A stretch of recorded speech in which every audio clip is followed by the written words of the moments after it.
Hello and welcome to MotorInc First. We've been waiting a long time for this bike. This is the Royal Enfield Scram 440. Long wait. Expectations kind of changed along the way. Don't even pretend. You went and rode the bike. You cheated. You cheater cock. He cheated by telling you that I cheated, okay? But my cheating was accidental. His cheating was intentional, which is not good.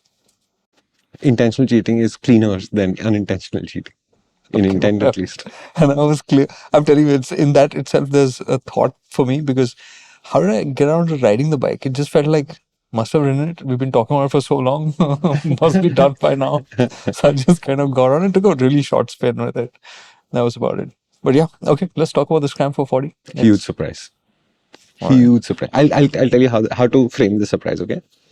It feels like Royal Enfield found two engineers loitering around R&D who were doing absolutely nothing, like intern, graduate trainee engineers type things. And they said, "Tum dono kya kar rahe ho? What are you guys up to?" So they said, "Nothing." So they said, "Here, take this Scram 411 and turn it into a 440. Go do some work." So at this point, I should be asking him, oh, they messed it up. Huh? No, wait. I haven't finished my story yet. Okay. So these two engineers, bicharas, they went off and they said, "Oh, we are working on the oldest thing here," or whatever. And what they've turned around is one of the nicest Royal Enfields out there. And therefore, if this whole thing is my conjecture, if this is actually true and there are two graduate engineer trainees who did this bike, please don't let them go Royal Enfield because they've smashed it out of the park. This is the most dull specification ever belonging to a very interesting motorcycle. And I cannot believe how much the difference is. If there was a motorcycle that is exemplary on that front, look at the spec sheet, ride that motorcycle, and then completely fail to make the connections between the two, this is the motorcycle to do it. And at this point, I should tell you that this MotorInc First will be a bit strange because at these points, I'm supposed to interject and say, no, dude, that's not possible. But I made the mistake of writing it, and I get what he's saying because it's not what you expect. So, it has the same brakes as before. Absolutely no change. Oh, really? 411 to 440, no change in the brakes. Same fuel tank, same bodywork, same seat, which is the weakest link in the bike, and we'll talk about it. The bore has increased by a small amount, which is how the 440 happened.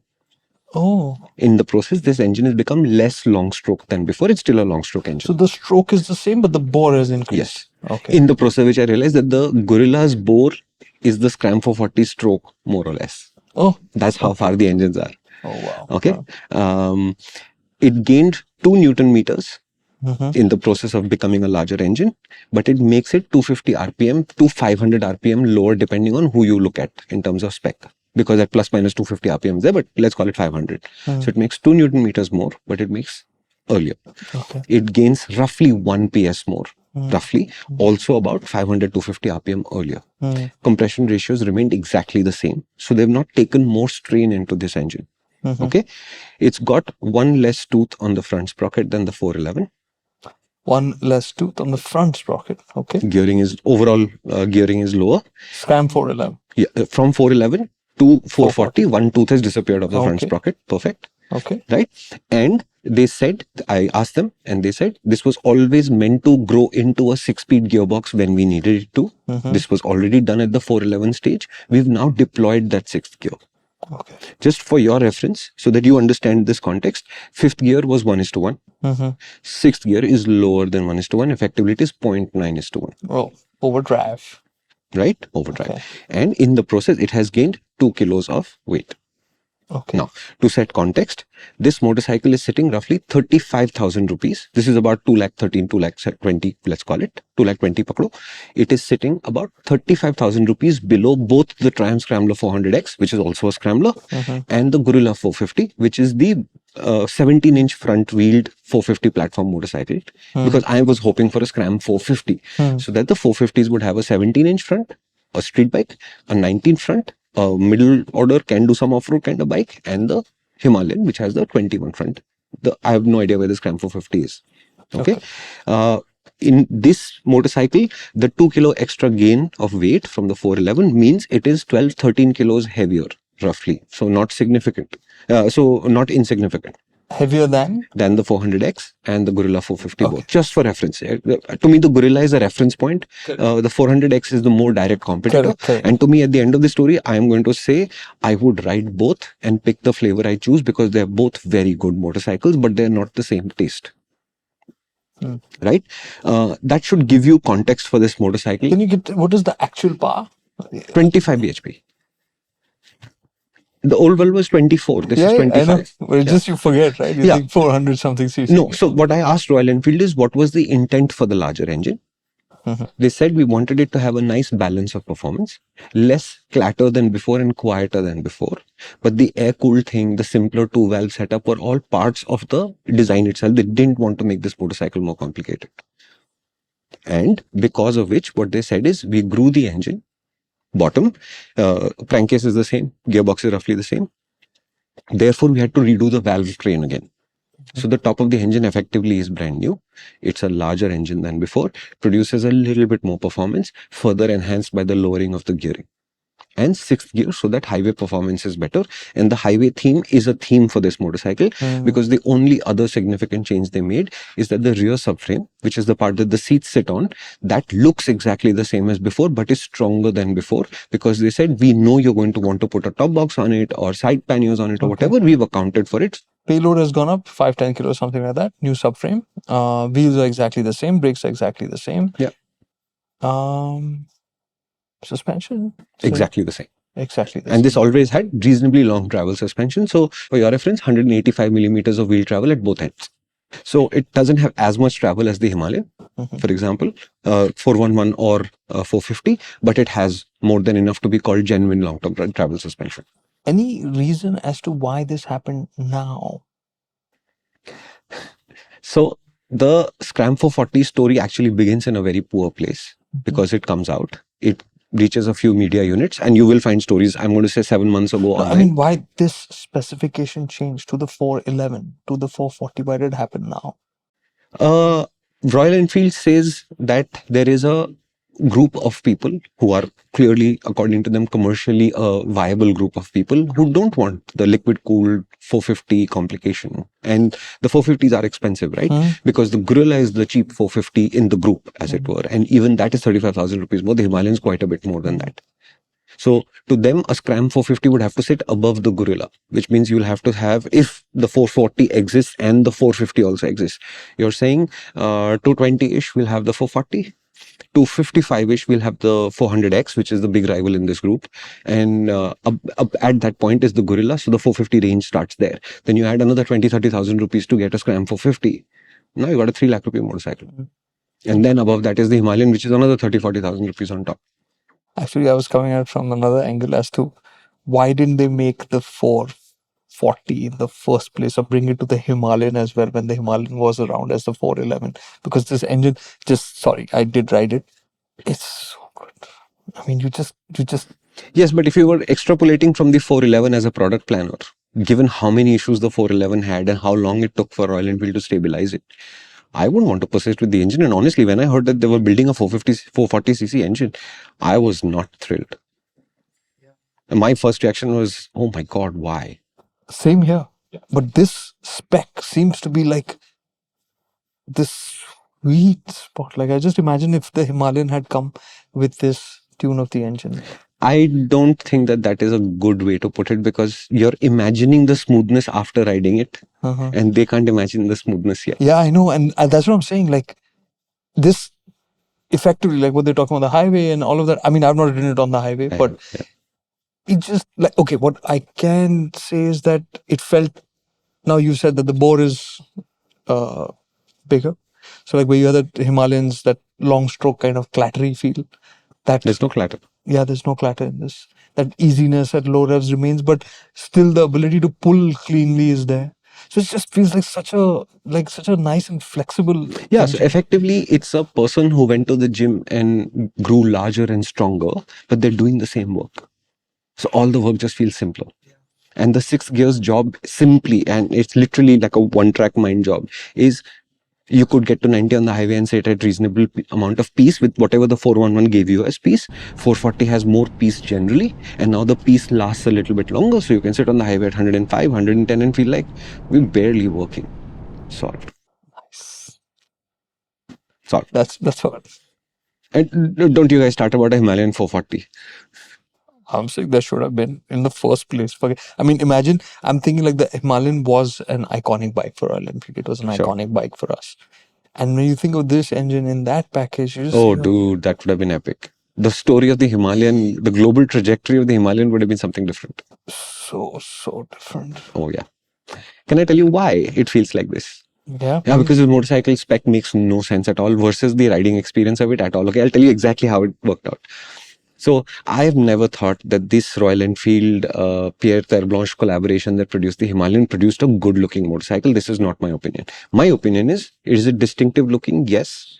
Did Pierre Terre Blanche solve the problem of creating a tall format like an ADV but a low seat height? Sure, he did. But to me, good looking? Heck no. Has Royal Enfield come a long way in terms of how to finish their motorcycles?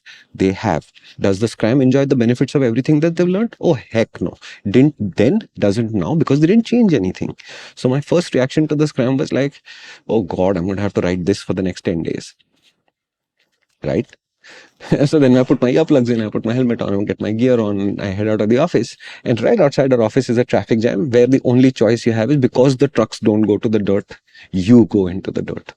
So I've gone into the dirt and I'm looking down and I'm doing some 13, 14, 18 kmph and I'm in like third or fourth gear or something.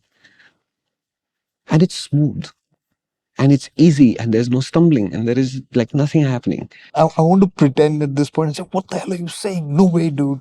It must have been felt a little stumbly, a little sluggish. Nothing. It's just buttery smooth, okay? So you come out of that traffic jam and you're busy in the traffic jam because there's trucks to navigate. You come out of it and you're like,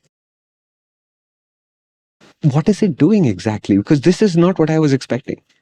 And then you roll another 2 kilometers and you're like, okay, so now we're going 50 kmph and there's light traffic and you're navigating traffic and you're changing lanes and now you're like, oh, I've been in sixth for a while now.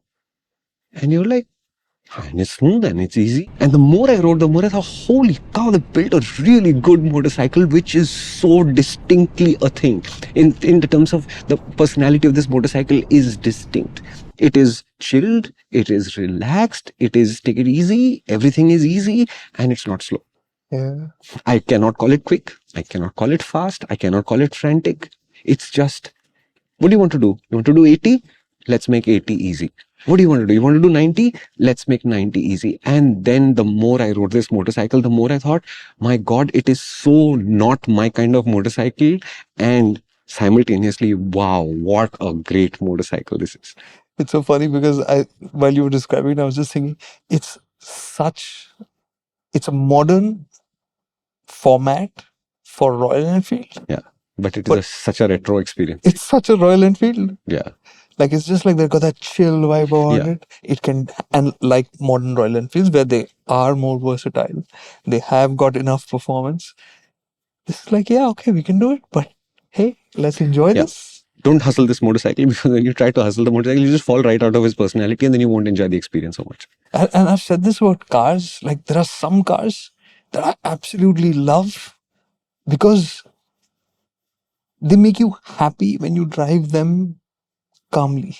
Yeah. And I love those because it just kind of calms me down. Yeah. And that's exactly the sense I had with the Scram for 40. I just did literally like maybe 200 meters at the most. And I came back and I was like, yeah, I know what to do with this. I know exactly how you would ride this. And despite it not being like traditionally our kind of bike that way, I'd want to ride it. Yeah, this is a very easy motorcycle to recommend if I can understand who you are as a person. And also to cancel it from your list if you're not that kind of person. Super simple, because this is such a distinct experience. And the only other change I forgot to mention, previous time, the Scram's 19-inch front wheel was a spoked wheel, tube tires. That is the base model now. Okay. What we are riding is the top model, which is about 7,000 rupees more. So to why the base model exists, honestly, I do not understand. And tubeless. And the top model has alloy wheels and tubeless tires. Solved. Okay. And therefore, the next question logically would be, will this go off-road? Yeah. Sure. But think of it as an explorer, not a off-road recreational motorcycle, which means you want to go down a trail because your campsite, hotel, whatever is further down this dirt trail being 35, 40 kilometers long. Sure, no issues. And in this, again, whether you have spoke wheels, whether you have alloy wheels, whether you have tubeless tires, whether you have tube tires, in 9 out of 10 conditions, do not let that be a worry in your head. Will the rim get damaged? Most of the vehicles in most of the conditions today of anything that we as normal users can do to them, they will take it without even batting an eyelid. So enjoy your ride, even if you have to go off-road into the rough roads. Off-road, I mean intentionally, if you're going to do, let's say, slow technical stuff, of course you have risk of damage, but normal when you're traveling. Forget the risk of damage. This is a 200 kilo motorcycle. It's not a nice way to do that kind of technical off-road. So don't let that be the thing that holds you back. It is not going to get in your way. Just go out, ride. You'll be able to enjoy. I don't think that's a worry. If you think of India as a country that has a few good roads, mostly intermediate or poor roads, and then a lot of off-road, which is all paths going to a place. All of that the Scram 440 will do. If you're going to go on the weekend with your friends to explore the trail, where the challenge is the trail itself, it's too heavy for that. And if that is your intent, this is not the right motorcycle for you. Right? So out on the highway, similarly, there's no vibration anywhere really to complain about. It's at from anything from, I think, 50 kilometers an hour to about 105, 107 in top gear, feeling like completely peaceful. And at that 107, do you feel like you're at the max performance of this motorcycle? There's just nothing left to overtake with. Not really. It's not like a super swift overtaker, but it will overtake things. Okay, now and then you'll have to make a gear change to accomplish it if you're trying to sort of rush through the overtake a little bit. And the gearbox and clutch is smooth. Everything is smooth enough. The gearbox does feel a little bit older than the engine in that sense. There's a little bit of that clunkiness still there. It might be the least refined part of the powertrain in that sense. Everything else sort of works. No slipper clutch yet, and therefore the clutch effort is a little bit high. And in that sense, you can sort of turn around if you're not a Royal Enfield fan, for example, and say they didn't do enough. And I would agree with you. Because if the Meteor 350 can get a slipper clutch, why shouldn't the Scram 440 deserve a slipper clutch? What have I done to you? Right? Were these awesome brakes on the 411s? They weren't. They were effective brakes. You're still getting effective brakes. Happens to fit with the personality quite nicely. But does that mean, can I not get better brakes than this?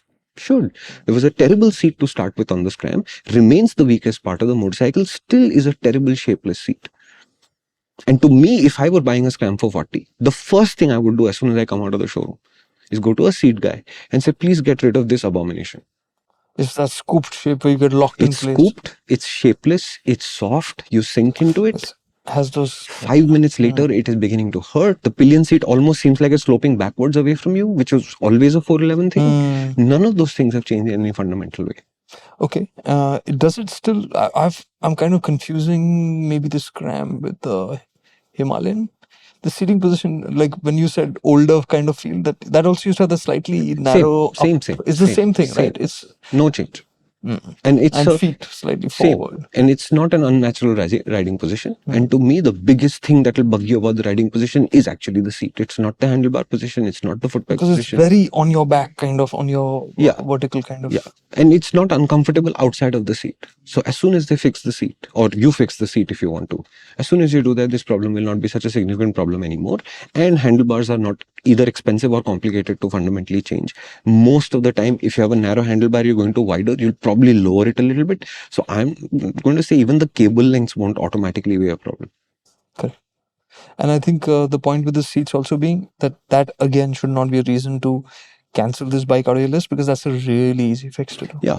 And I will say also this, if you have a Scram 411, do explore putting the front sprocket of this bike on your bike. I read both the manuals back to back. They have the exact same chain lengths. They have the same pitch. It is the same gearbox with the addition of a sixth. Just that little one tooth less sprocket arriving will suddenly give you a little bit of sense of, oh, the bike is alive again. It will take away a little bit from your highway performance. But I'm assuming if you're already riding a Scram 411, it's not like you're trying to go down the highway at a steady 110 anyway. It won't fundamentally change the feeling of the motorcycle, but it'll give you a little bit of acceleration, especially if you don't go out on the highway in the city. This is something that I would just automatically do. Does this have more revs? No. No. Revs is also the same. Same. Okay. Interesting. Same. And the other addition, which I'm not a fan of, is the headlight. The LED headlight has arrived. So if you're in a group of Scrams riding together, 411s and 440s, you're going to look at the guys with the bulbs and say, oh my God, they've got a better headlight than me.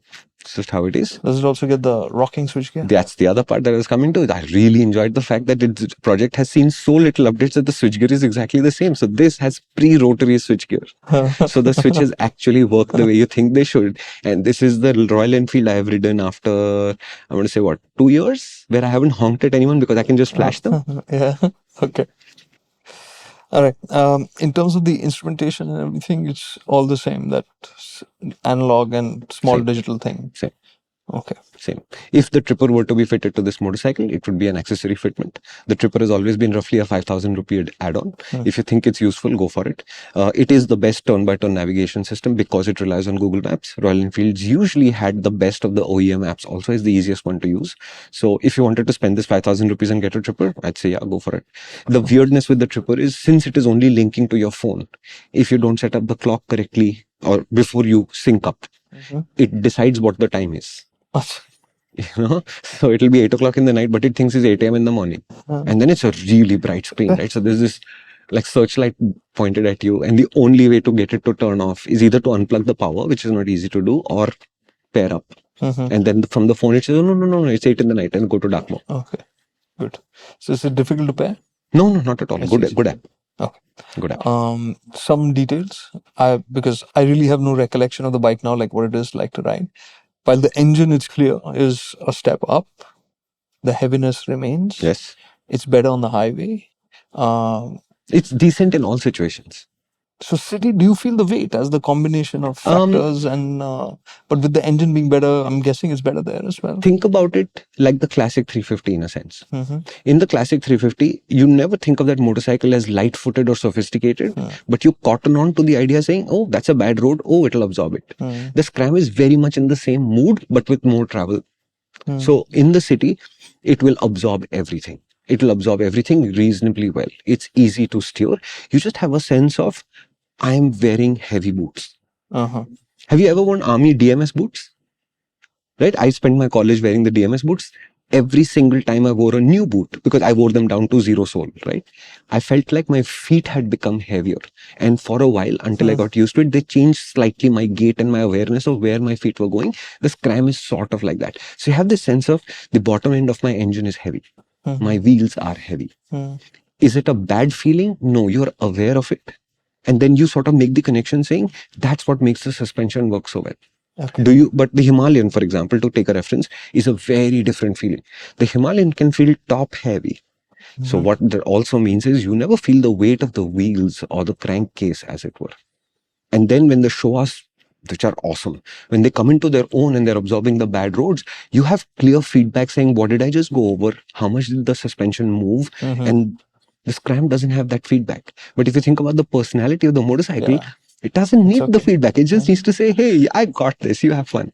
And that's exactly how the ride quality works out. Does it have USB ports or anything? I didn't check, honestly.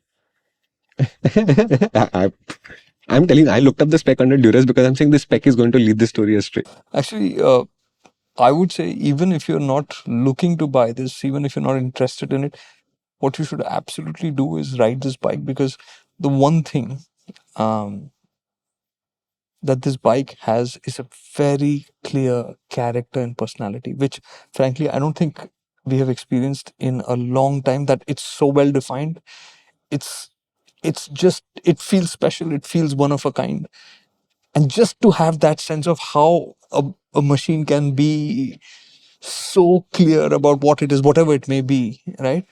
You should experience it. And it is not a question of specs, because that is not it's really like magic. It's an accident that's happened because No, I'm saying if you want to lead yourself astray, the Duke 200 is a 25 bhp motorcycle. The Scram 440 is also 25 bhp. Yeah. No, go try to equate the two. Oh my God. And this we've seen time and again. There are some vehicles that come across that are much more than the sum of the specs or the engineering that they've gone through. It's almost like an accident that happened per chance, and they've become special.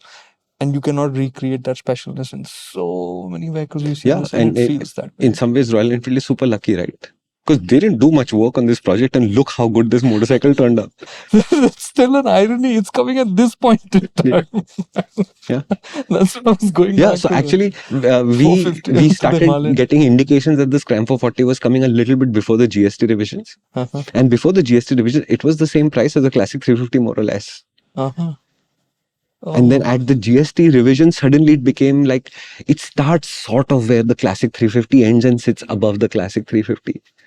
Oh man, imagine sitting under the Classic 350. And when you look at the ride quality, the way it feels, the way it comes together, how retro it feels as an experience, it's literally a rival to the Classic 350 in the strangest and oddest of ways. And as much as I love the classic 350, you ask me right now to pick between and I've ridden it that little. I can't straight up just jump as usual and say classic 350. Yeah. I can't. I'll be there like on the fence and like, Yeah. Yeah. All right. Anything else, or do you think we should get to QFC? Yeah, I think we should go to. Oh wait, quick summary. I think you'd want to do this quick summary for sure. Yeah, we'll make this really quick. Test ride it. None of the specs matter. How old it is does not matter. How boring it looks will matter until you ride the bike.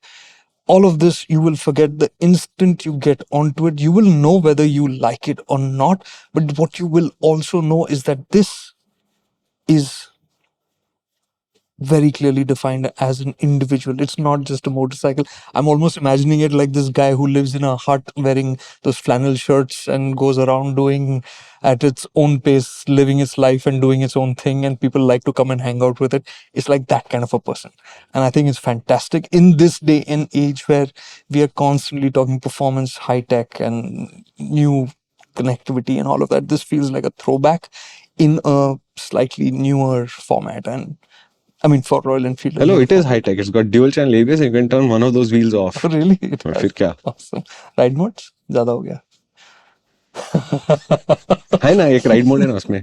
Yeah, it's no. There's three ride modes: chill, laid back, and easy. They feel exactly the same, so don't bother about changing them. In fact, Royal Enfield is not giving you the mode change button because it doesn't matter. Okay, but in all seriousness, the hardware is the chassis is the same. The rear subframe is different, which is stronger to take more load from the pillion. The suspension is the same. The brakes are the same. The engine is the big difference, and over there also it's a slight difference in the bore, which has increased. The stroke is the same, and that's why it's gone from 411 to 440. It has changed the nature of the engine because it feels smoother throughout. It feels easier to ride at the bottom end more than before while being smoother. It has 2 Nm more torque, 1 PS more power, all of which has been put to good use in the sense that because it's been able to add on a 6th speed in the gearbox, and that means on the highway you have an overdrive ratio, which means you can cruise more easily, more calmly, and this is a bike that's going to feel chill, and so you'll enjoy it better that way. Wheels, you have the option now. The higher variants get alloy wheels, which are tubeless. The base spec still gets the spoke wheels, which are not tubeless, and Shumi's default is why bother with the spoke wheels. No, it's only $7,000. So I mean, there's no for reason. that price, not really much of a difference. Everything else, tank size is the same. Its usability everywhere is in that same vein. It's good, and it's a mood, and if you like it, you will definitely enjoy it. It's got a long travel suspension, about 185 mm at both ends, which means it can do a fair bit of rough roading. It's got that in its DNA as well. It's a rugged bike. Is the build quality going to be as impressive as, or let's say the finish and the sense of premiumness as some of the newer Royal Enfields? No, it's not going to be there. This still has the old feel that we saw with the 411, and which, if you think about it, is from 10 years ago. Yeah. Right? So there is a difference that you'll see from the other products that Royal Enfield makes. But forget about all of that. Ride it, whether you're choosing to look at a bike in this space or not, whether you're looking to buy one in this space or not. Just ride it. Okay. There are two things that I should mention at this point. One is the paint schemes have changed quite significantly. Okay. They're chunkier, blockier, more extroverted, louder color schemes. You may like it, you may not like it. I'm just warning you. I like the blue, white, and red bike that we have. I quite like that. But the base model has a blocky green and yellow, which I do not like so much. Second, there are reliability concerns with this motorcycle, which are more to do with history than engineering, because this bike came out, went to media units, came out, went to showrooms, and then silence. That's And they had some sort of mechanical issue. I do remember Royal Enfield telling me what the issue was, but I can for the life of me not remember what it was anymore, because this was a while ago. And they said at that point that I think since very few bikes are out in the wild, it's better that we fix the thing now and then roll the bike out. And then that went into a loop of some sort. Loop has closed about a month and a half or 2 ago. And they are saying bikes are okay, they are reliable, they are available, and you can ride them. My riding experience is it's mechanically sound. There is no sign that there is a strain here or a strain there. That's something that will build up and eventually break something. I don't get that feeling. But if there is a concern point here, just wait longer. Let other people buy scrams, let them put time and miles on that, let us see where it goes. The reports will come, stay on motoring circles. There will be Scram 411 owners there, Himalayan 411 owners there, Scram 440 owners there. Himalayan 440 does not exist. And then you can check with them as to what the situation is before you commit whenever your confidence arrives. So to me, this is not a problem at all. At this point, I will first and foremost thank the MotorInc fam for all the people who are helping others out when they're trying to make a decision. People are posting about vehicles that they're looking to buy, and many of you are responding to that and helping them out make decisions. And so, for those of you who are looking to make a decision, come check it out. You will get help that you might need and expect. And once you have made your decision, give back. I think that's the awesomeness of this space, that everybody is contributing and making it better. And it's really, really, it's a happy place to be also. Yep. Okay. So we'll move to QFC now, which is questions from Circles. So Shumi had posted on Circles on the MotorInc app talking about the Scram 440. Many of the community there have posted their queries. We're going to address that on YouTube. We'll be skipping to the end of this video here at this point. And if you're watching this on the app, we'll get to QFC. Okay. I think with that, we are done, sir. I mean, you make it sound like the 411 to 440 was like an over-the-air update. It's not that simple. Over-the-air updates are not simple. All right. So, okay. This was good. What next? I don't know. I'm so happy that I can ride the Scram a little bit more before it goes back. Nice. How long do we have it? I think another 5 days or something. All right. We don't have that much time. So I guess we'll be saying bye, and we'll be responding to your comments the best we can, where we can, obviously starting with the MotorInc app. And of course, do fire away. Let us know if you have any more questions remaining. There were many, many questions that we haven't really read out here because those have already been addressed. But if you have any others that need addressing, hit us up in the comments. We'll definitely get back to you, whether you're watching this on the app or on YouTube. We'll get that to you. Thank you so much for watching.